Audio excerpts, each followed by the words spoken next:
Awesome. Big Mike.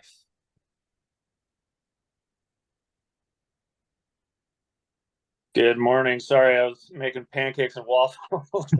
You're good. Been a little distracted. I'm listening to everybody's commitments, and I'm like, "Whoa, I need to step up my game here." Um, no, I guess my commitment, and we talked about this a little bit last week. Is I'm rushing through my presentation a little bit. Yeah. Um, because I feel like I see all those numbers in my dialer, and I'm like, I got to get through my dialer. I got to get through my dialer. I think I need to get that out of my head and just slow down.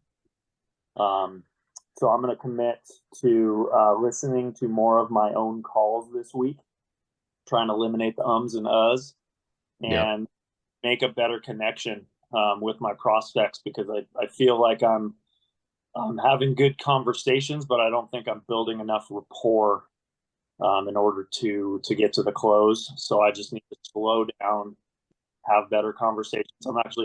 My lead order this week. I'm taking less orders, specifically for the reason that I want to be more focused on having more quality conversations rather than trying to make a bunch of dials and just cross something off a list. I don't know if any of that makes sense, but I'm gonna just try and have better, higher quality rather than higher quantity. Yeah. So the ums and ahs is like something that everybody on this call can take note of and just be sharp.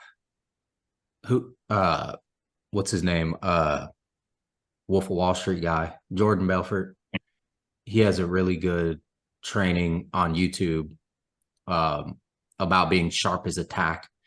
Jake Garcia kind of had the same thing, right? And he goes over tonality, but also the ums and ahs. They can slow you. Like they're called like filler words, right? Crutch words is what I learned in the call centers back in the day. That kind of boiler room kind of environment. So the ums and ahs technically will still exist if you can change your crutch word. Like Mike noticed his is like and you can still keep those like breaks in your conversation because they are necessary. Like imagine them like a break in conversation, but change it to, let me ask you a question. Or, well, Mike, let me ask you this. Because now you've bought yourself more time to pause. And even though you might not know what the hell you're about to ask them, right? Like you're thinking of the question, but the longer your pause is in between your question, they're like, wow, this guy's really formulating a freaking question here for me. Like he's probably listening to my exact problem. You know what I mean? But for us sales reps, like that's kind of just being sharp and like being tactful. I can never say that word. Um, and in our conversation. So that's a great one, Mike. What I want you to do is depending on how committed you are to listening to your calls, Mike, send me one this week so that we can do another call grading. Okay. You don't mind? And then what do you say? Like one call a day you want to listen to, or what do you think? Well, it's funny because that's on my board. I'm looking at my board right now. That's the other thing. Maybe I'll commit to this too. Is I have my board of things I need to check off every day, as far as like Yeah. listening to a call a day, 30 minutes of training a day, read one carrier guide. I need to be more diligent about hitting that thing rather than just like it's like, okay, my dialer, I made it through my dialer and then I'm done. Yeah. Like, okay, cool. If I made it through my dialer in 45 minutes, I still have because I have two, and this is just right now. This can, but right now I have two-hour blocks of dialing dedicated per day. If I get morning or week from overnight, I'll hit them from like today. I got to drop my girls off at school, so from 8 to 10, I'm going to dial, and then I've got some midday. But then in the afternoon, from like 1 to 3, I'm going to dial again.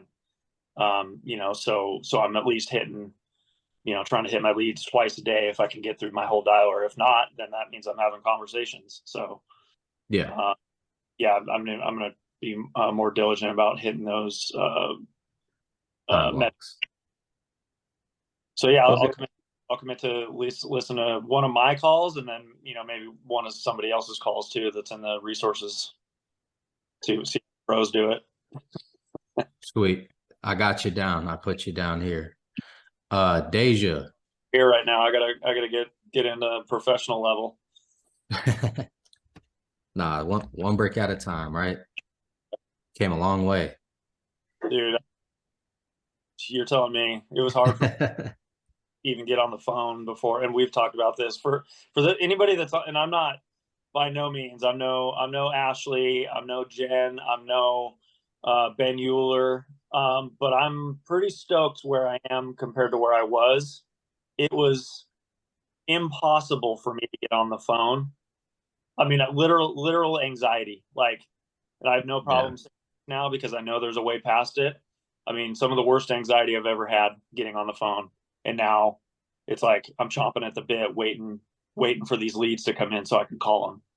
So it's just amazing with some work and a mindset shift how things can change in a couple months.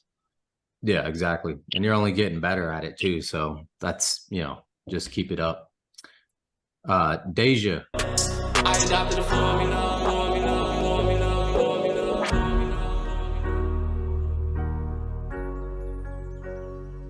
I adopted a formula.